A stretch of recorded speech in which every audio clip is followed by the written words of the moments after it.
Hello everyone, welcome back to Parcham. I am पूजा।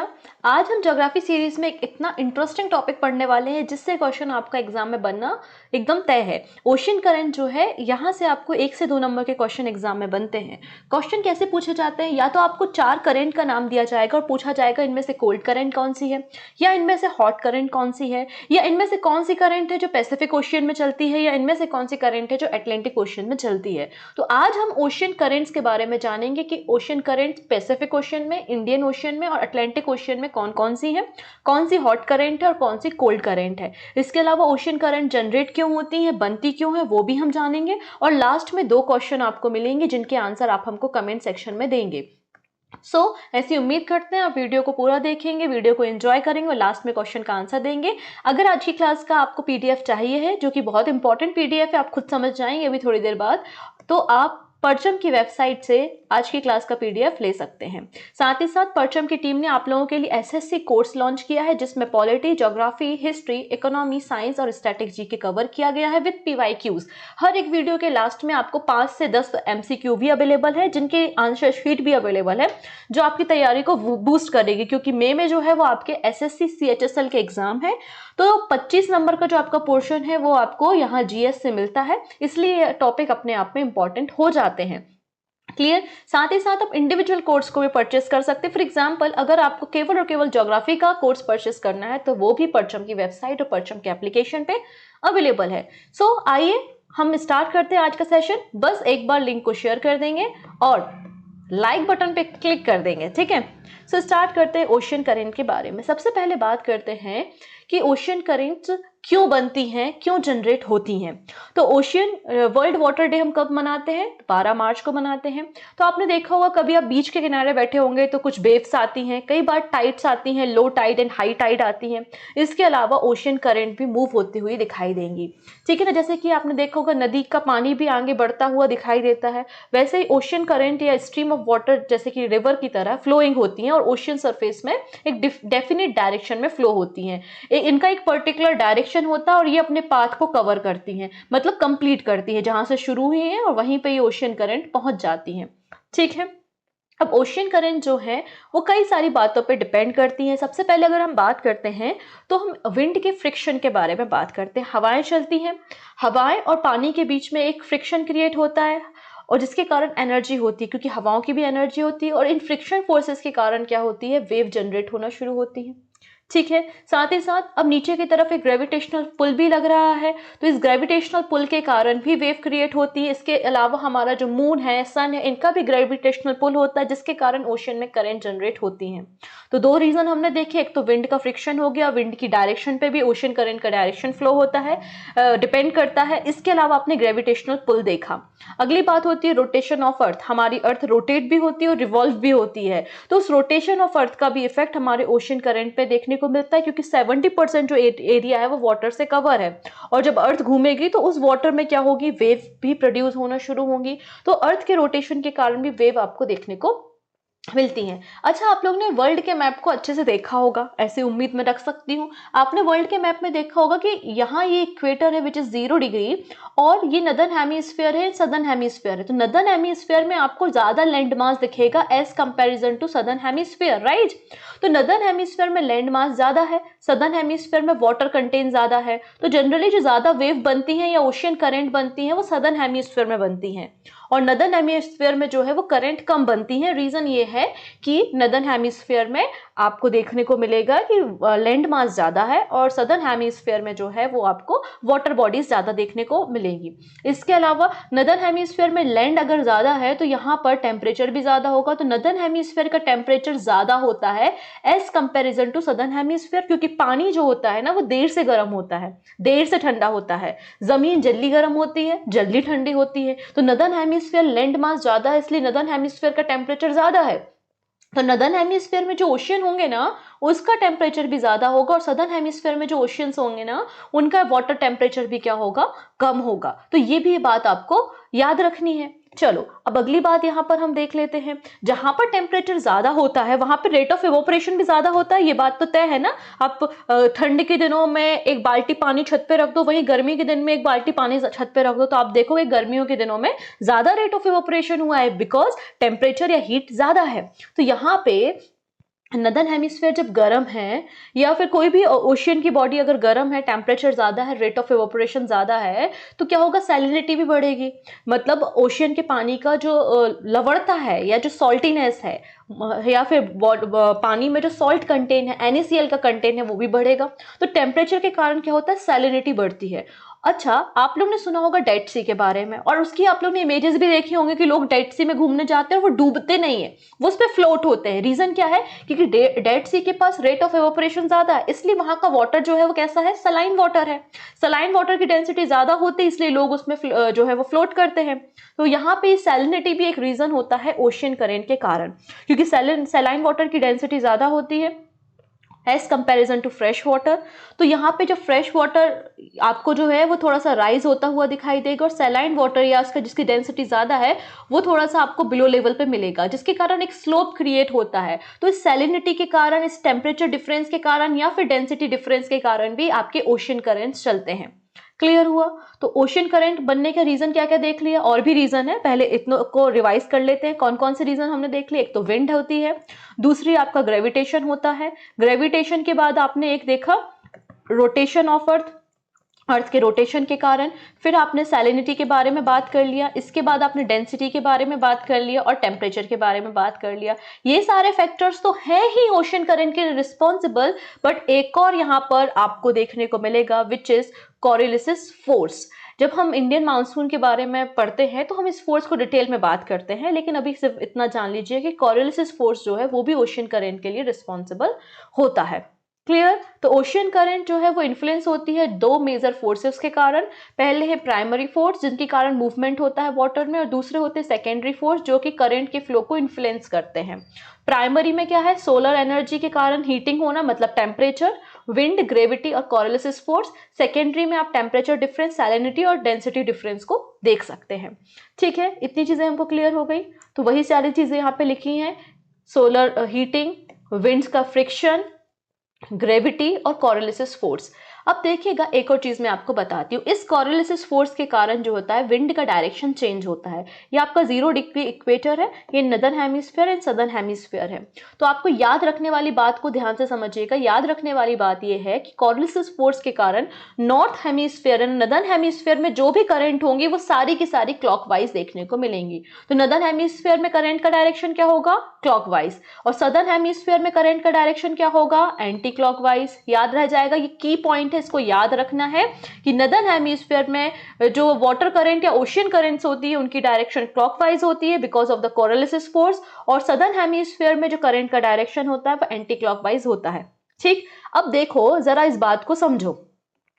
अब equator के आसपास का रीजन है, गर्मी ज्यादा होगी, ऑब्वियसली गर्मी ज्यादा होगी। जब यहाँ पे गर्मी ज्यादा होगी तो पानी भी गर्म होगा।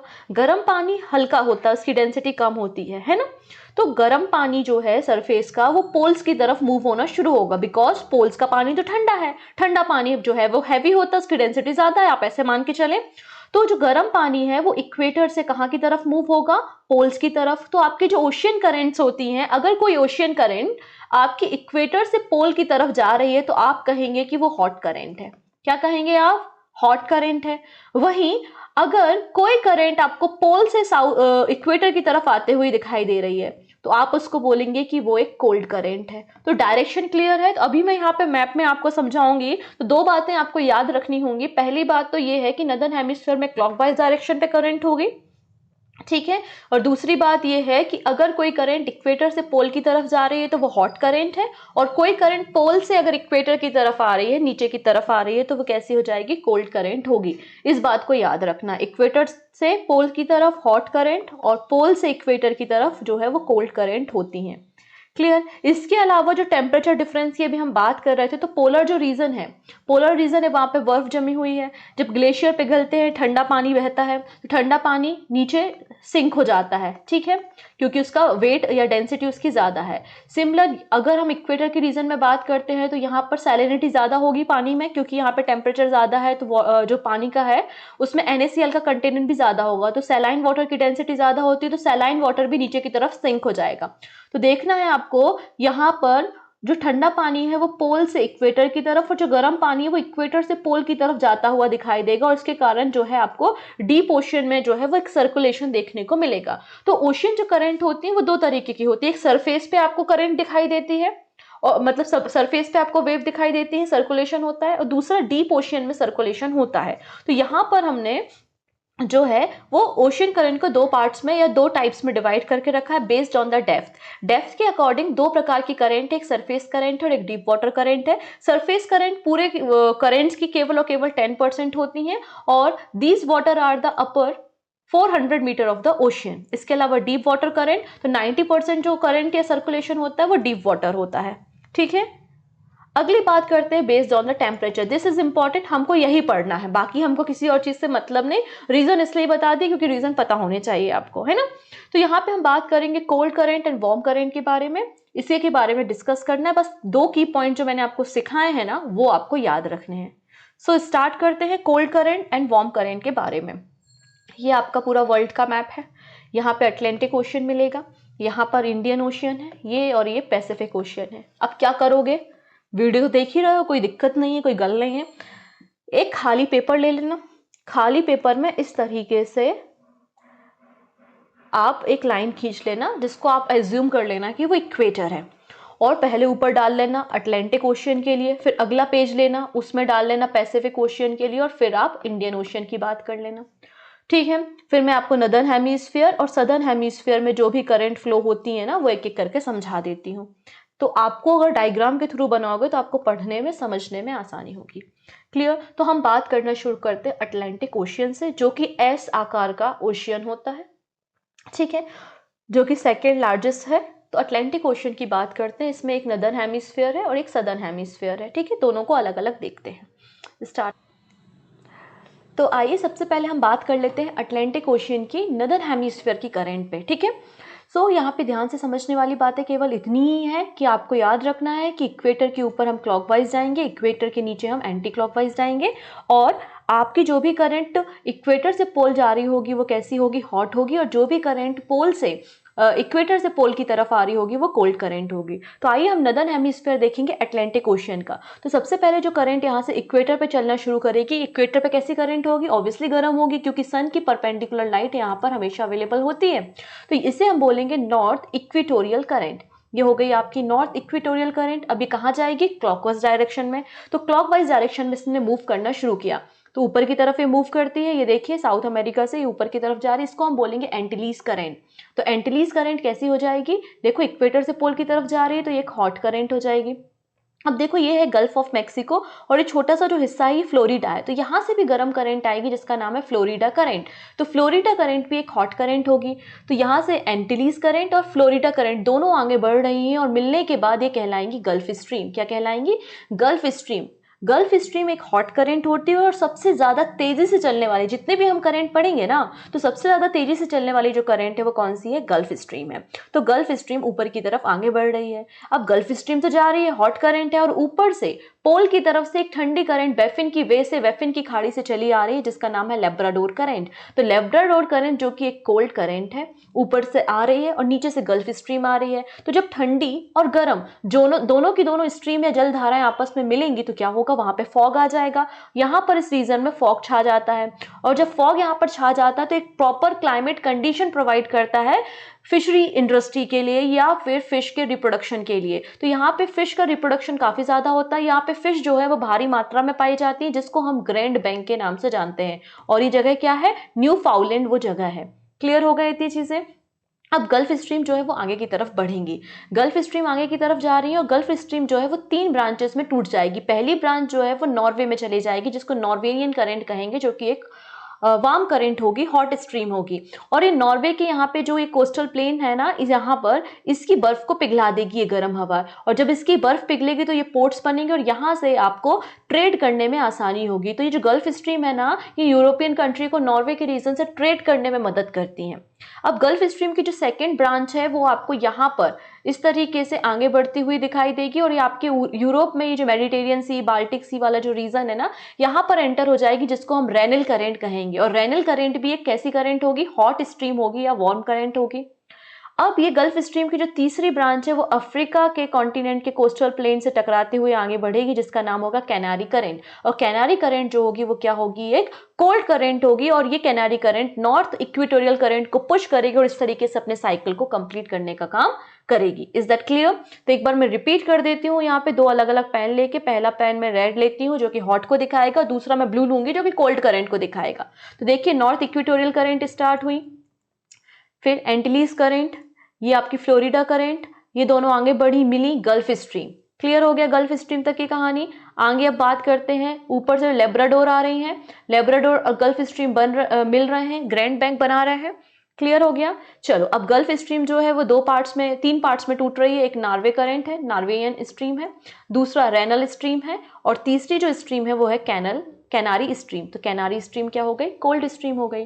तो इस तरीके से पूरी साइकिल यहाँ पे नदर्न हेमिस्फीयर अटलांटिक ओशियन में कवर होती है। तो आपको याद क्या क्या रखना है, यहाँ पे याद रखना है कि तीन करंट जो है वो आपकी हॉट करंट है। कौन कौन सी जो आपको याद रखनी, एंटिलीज करंट है, गल्फ स्ट्रीम करंट है और रेनल करंट है। दो आपको कोल्ड करंट याद रखनी है, कैनारी करंट है और उसके बाद लेब्राडोर है। तो इस तरीके से आपको ये याद रखना है। क्लियर हो गई थी चीजें? चलो आगे बढ़े, देख लो, यही सारी चीजें आपको यहाँ पर देखने को मिलेंगी। जनरल कैरेक्टरिस्टिक्स जो मैंने सिखाई हैं कि ये नदर्न हेमिस्फीयर में क्लॉकवाइज और सदर्न हेमिस्फीयर में एंटी क्लॉकवाइज, जो मैंने बोला है वही लिखा हुआ है। तो अटलांटिक ओशन की करंट्स में आपने देख लिया है, नदर्न हेमिस्फीयर की करंट, ठीक है, ये डायग्राम में आपको क्लियर है। अब यहाँ पे देखिए, बीच में आपको इन चारों के चारों जो करेंट्स हैं, इन करेंट्स के बीच में आपको एक मार्जिनल सी दिखेगा जिसका नाम है सारगासो सी। सारगासो सी एक ऐसा मार्जिनल सी है जिसके कोई भी कोस्टल बाउंड्री नहीं है, कहीं भी लैंड के साथ ये बाउंड्री शेयर नहीं करता। तो ये क्वेश्चन अभी रिसेंटली एसएससी में पूछा गया था कि सारगासो सी कहाँ पर है, तो सारगासो सी अटलांटिक ओशियन में है। तो सी देखिए, एक तरफ से गल्फ स्ट्रीम आती है, एक तरफ से आपको यहाँ पे कैनारी स्ट्रीम है, इसके अलावा नॉर्थ इक्वेटोरियल करंट है, ठीक है, नॉर्थ अटलांटिक करंट। इस तरीके से चारों तरफ से किसी ना किसी करंट से सारगासो सी घिरा हुआ दिखाई देगा। फिर ग्रैंड बैंक के बारे में हमने बात कर ली, न्यू फाउंडलैंड है ना, जहां पे गल्फ स्ट्रीम और लेब्राडोर मिल रहे हैं और फिश का प्रोडक्शन हो रहा है। क्लियर, इतनी चीजें। अब हम कहाँ बात करते हैं, अब हम बातें आते हैं साउथ की तरफ। जो अटलांटिक ओशियन है उसमें हम सदर्न हेमिस्फीयर में आते हैं। तो यहाँ पे कोने में बना देती हूँ पहले मैं, ठीक है। ये देखो, ये इक्वेटर है, इक्वेटर में ये जो चल रही है इसको क्या बोलोगे, साउथ इक्वेटोरियल करंट बोलोगे। गर्म होंगे ये, अभी कहाँ जाएंगी, ऊपर जाएंगी, नीचे जाएंगी, तो इनको घूमना एंटी क्लॉकवाइज, तो ऑब्वियसली नीचे की तरफ आएंगी। तो नीचे की तरफ ये साउथ इक्वेटोरियल करंट आ रहे हैं, देखो नीचे की तरफ आ रही है। तो ये पूरा हिस्सा ब्राजील है, तो इसलिए इसको हम ब्राजीलियन करंट के नाम से जानते हैं। तो ये इक्वेटर से पोल की तरफ आ रही है, तो कैसी करंट है, ये हॉट करंट है। तो ब्राजील करंट हॉट करंट होगी। ब्राजील करंट आगे बढ़ रही है और नीचे से ठंडी हवाएं आ रही हैं, फॉकलैंड करंट। तो जब ब्राजीलियन करंट और फॉकलैंड करंट आपस में यहाँ पे मिलेंगे तो यहाँ पर भी क्या आ जाएगा, अर्जेंटीना के यहाँ पे जो रीजन है यहाँ पे क्या आ जाएगा, फॉग आ जाएगा।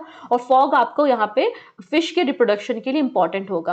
अब ये ब्राजीलियन करंट आगे बढ़ रही हैं और अफ्रीका के ईस्टर्न कॉन्टिनेंट में जा रही हैं, तो इनको क्या बोल रहे हैं, बेंगुला करंट बोल रहे हैं। बेंगुला करंट कैसी हो जाएंगी, कोल्ड करंट हो जाएंगी, क्योंकि पोल से ये आ रही है कहाँ पर, इक्वेटर की तरफ। देखिएगा, सदर्न हेमिस्फीयर बड़ा आसान है, कुछ याद नहीं करना है, बस इतना याद रख लो।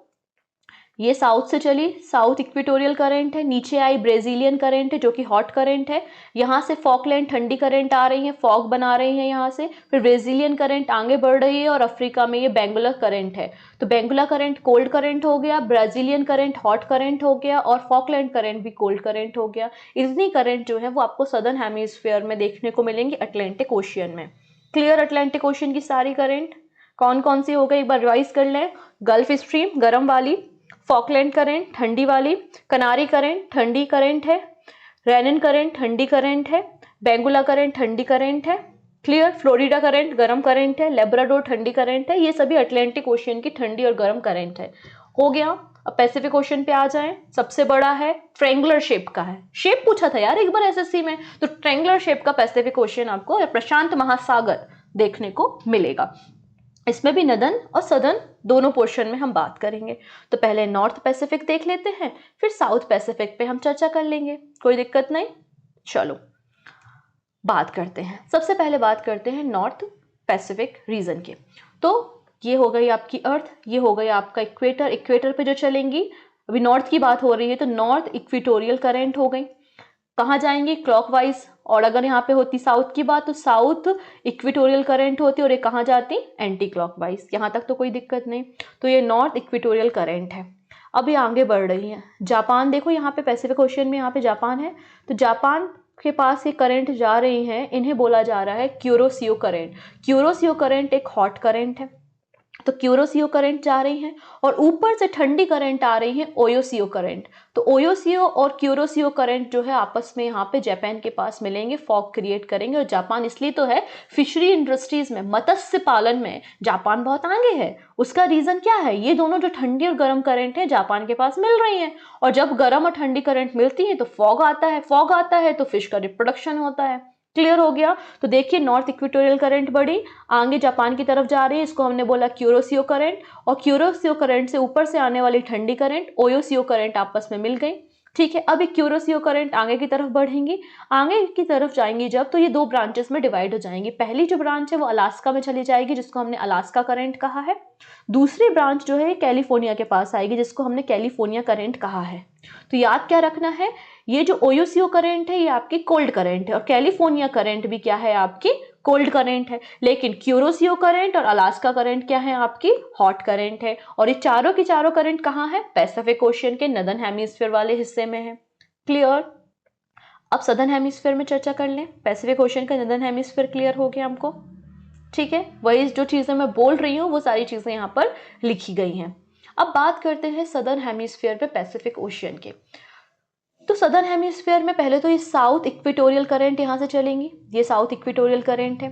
अब देखो ये ऑस्ट्रेलिया है, ऑस्ट्रेलिया में ये नीचे की तरफ आएंगी, जिसको हम बोल रहे हैं ईस्ट ऑस्ट्रेलियन करंट। तो ईस्ट ऑस्ट्रेलियन करंट कैसी होती हैं, हॉट करंट होती हैं। ये ईस्ट ऑस्ट्रेलियन करंट आगे की तरफ बढ़ेंगी, आगे की तरफ बढ़ेंगी, और यहाँ से ये जो साउथ अमेरिका का पेरू वाला कोस्टल रीजन है, तो पेरू में चलेंगे, जिनको हम पेरू करंट कहेंगे, और इन्हीं पेरू करंट को हम्बोल्ट करंट के नाम से जाना जाता है। और ये क्वेश्चन तो बहुत इंपॉर्टेंट है, आपको भी पता है। हम्बोल्ट करंट कैसी करंट है, कोल्ड करंट है। कहाँ बहती हैं, तो पैसिफिक ओशियन में बहती हैं। किसके तट पे बहती हैं, तो पेरू के तट पे बहती हैं। हम्बोल्ट करंट को किस नाम से जाना जाता है, तो पेरू करंट के नाम से हम्बोल्ट करंट को जाना जाता है। तो आपको साउथ इक्वेटोरियल में सदर्न हेमिस्फीयर में आपको बस दो करंट याद रखनी है, एक है ईस्ट ऑस्ट्रेलियन करंट जो कि आपकी हॉट करंट है, और दूसरी है पेरू करंट जो कि आपकी कोल्ड करंट है। दोनों की दोनों पैसिफिक ओशियन में बहती है। क्लियर। तो पैसिफिक ओशियन की सारी करंट्स आपको क्लियर हो गई कि नहीं, एक बार रिवाइज करा दूं। तो पैसिफिक ओशियन में आपको याद क्या रखना है, ठंडे में कौन कौन सी याद रखना है, तो ठंडे में आपको हम्बोल्ट करंट या पेरू करंट याद रखनी है, कैलिफोर्निया की करंट और ओयोसियो करंट याद रखनी है। गर्म में क्या क्या याद रखना है, अलास्का की करंट है, क्यूरोसियो करंट है, और यहाँ पे ईस्ट ऑस्ट्रेलियन करंट है। क्लियर। चलो अब हम बात करते हैं अपने प्यारे इंडियन ओशियन के बारे में, क्योंकि एकमात्र ऐसा ओशियन है जिसका नाम किसी कंट्री के नाम पे रखा है। तो हम आ जाते हैं इंडियन ओशियन में। इंडियन ओशियन की कहानी अपने आप में अलग है, क्योंकि इंडियन ओशियन में ऊपर की तरफ आप अगर नॉर्थ में जाओगे तो जनरली आपको लैंड मास दिखेगा, वहां पे वाटर कम है, इसलिए वहां पे करंट कम आती है। तो हम नदर्न हेमिस्फीयर को बाद में पढ़ेंगे, पहले हम सदर्न हेमिस्फीयर पे चर्चा करते हैं। तो इंडियन ओशियन में हम बात कर रहे हैं सदर्न हेमिस्फीयर के बारे में। ये लो इक्वेटर खींच दिया, तो साउथ में यहाँ पे ये जो करंट चल रही होंगी इनको क्या बोलोगे, साउथ इक्वेटोरियल करंट कहोगे। गर्म करंट है, आगे बढ़ेंगी, आगे बढ़ रही है, तो ये अफ्रीका कॉन्टिनेंट है, यहाँ तक तो कोई दिक्कत नहीं होगी। ये मोजाम्बिक चैनल होता है, ये आपका जो है वो मेडागास्कर है।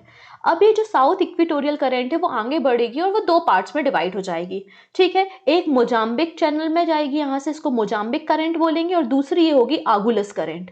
आगुलस करंट और मोजाम्बिक करंट दोनों की दोनों कैसी हैं, हॉट करंट है। तो मोजाम्बिक करंट और आगुलस करंट दोनों कैसी हो गई, हॉट करंट। अब यही साइकिल आगे बढ़ेगी और यहाँ पे देखो ये आ गया वेस्ट ऑस्ट्रेलियन कोस्ट, तो इसको हम वेस्ट ऑस्ट्रेलियन कोल्ड करंट कहेंगे। ठीक है, तो आपने क्या देखा, जो ऑस्ट्रेलिया कॉन्टिनेंट था उसके ईस्ट में हॉट करंट चल रही थी जिसको ईस्ट ऑस्ट्रेलियन करंट कहा, और ऑस्ट्रेलिया कॉन्टिनेंट के वेस्ट में आपको कोल्ड करंट मिल रही थी जिनको आपने वेस्ट ऑस्ट्रेलियन करंट कहा।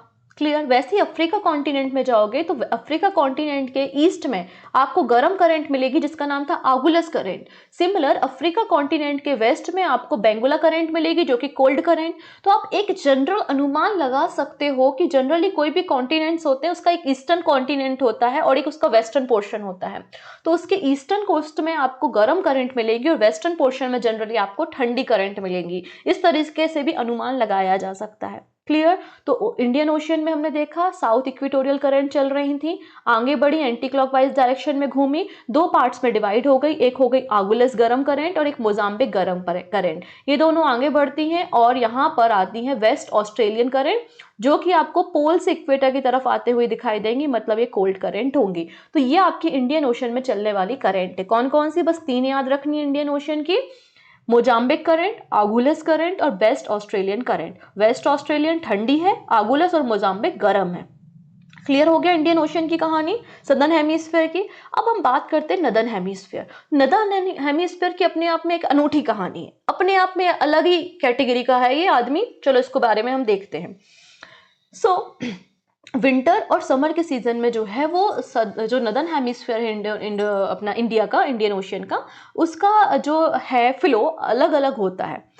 विंटर में अलग होता है, समर में अलग होता है। उसका रीज़न भी हम देखते हैं जब हम इंडियन मानसून डिटेल में पढ़ रहे होंगे ना, तो वहाँ पर इसका रीज़न मैं ज़्यादा अच्छे से बताऊंगी। अभी ब्रीफ में बता देती हूँ।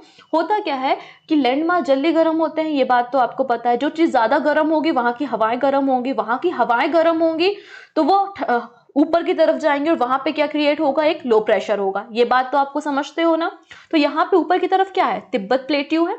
तिब्बत प्लेट्यू की हम बात करते हैं तो तिब्बत प्लेट्यू गर्मी की तरह, गर्मी के सीजन में, समर के सीजन में बहुत जल्दी गर्म हो जाएगा, उठा हुआ है ना, और लैंड मास भी है तो यहाँ की हवाएं भी गर्म हो जाएंगी। तो यहाँ पे क्या हो जाएगा, लो प्रेशर क्रिएट हो जाएगा।